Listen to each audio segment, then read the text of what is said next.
Municipality వచ్చిందంటే నడవలేని పరిస్థితుల్లో మన రోడ్లు ఉన్నప్పుడు ప్రతి రోడ్డు కూడా సిమెంట్ రోడ్లు వేసి కష్టాలు చెప్పది అంటే మన మాజీ ఎమ్మెల్యే గారు సారే. మరి వారి యొక్క నాయకత్వంలో మన గ్రామంలో ఉన్నటువంటి నాయకులు మన సెంట్రల్ గారు మరి మేడం గారు శివగారి యొక్క కృషి ఎంతో ఉంది. ఈ రోజున వారు ఇండిపెండెంట్ గా పోటీ చేస్తారంటే ఏంటంటే కారణం ఆయన చేసినటువంటి అభివృద్ధి మీద నమ్మకం. ఎందుకంటే ప్రజలు అభివృద్ధినే చూస్తారు, అభివృద్ధి చేసేవారిని ఎన్నుకుంటారు.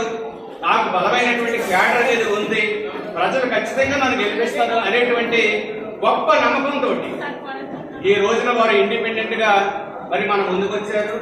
కనుక వారు చేస్తున్నటువంటి అభివృద్ధిని దృష్టిలో పెట్టుకుని ప్రతి ఒక్కరూ కూడా మరి వారి విజయానికి కృషి చేయవలసిన